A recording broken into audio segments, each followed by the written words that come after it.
Ses yeux sont en réalité des capteurs et ce corps, un robot minutieusement paramétré pour avancer, tourner ou encore atteindre une cible, comme dans cette épreuve de tir-ballon. Les élèves testent une toute dernière fois les machines avant l'épreuve du concours, une façon de faire appel à leurs connaissances en mathématiques. On fait un programme comme ça et ensuite si on voit qu'il y a un peu de défauts, on règle ces défauts. Je calcule les secondes et aussi les pourcentages de puissance quand il va tourner à gauche ou à droite.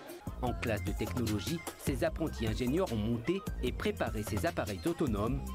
Pour l'épreuve sumo, la règle est simple. Le robot qui parvient à faire sortir son adversaire du cercle l'emporte.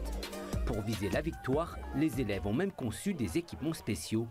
En fait, on s'est inspiré d'une pelleteuse pour pouvoir éjecter le robot en dehors du ring. D'abord, il y a une équipe qui s'est occupée pour du dessin et je crois après on l'a modélisé. Après, on est parti sur une application et après on a utilisé l'imprimante 3D de notre prof et du coup après il a imprimé.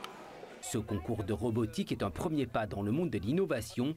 Depuis un an, les collégiens ont planché sur la conception et la programmation grâce à des algorithmes. Et à chaque défi technique, un problème à résoudre. On met en place des hypothèses, on les teste, ça fonctionne, c'est bien, ça ne fonctionne pas, on recommence. Et dans le monde de la robotique, la technologie progresse très rapidement.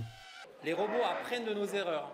Là, en ce moment, on est en train de travailler avec des caméras qui viennent vérifier des labyrinthes, par exemple, qui découvrent le labyrinthe et qui vont programmer seuls la sortie du labyrinthe. Ça, c'est le niveau au-dessus.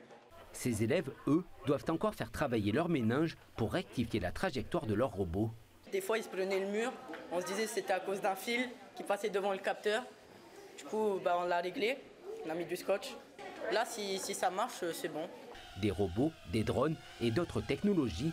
L'objectif du concours est aussi de susciter des vocations parmi ces collégiens.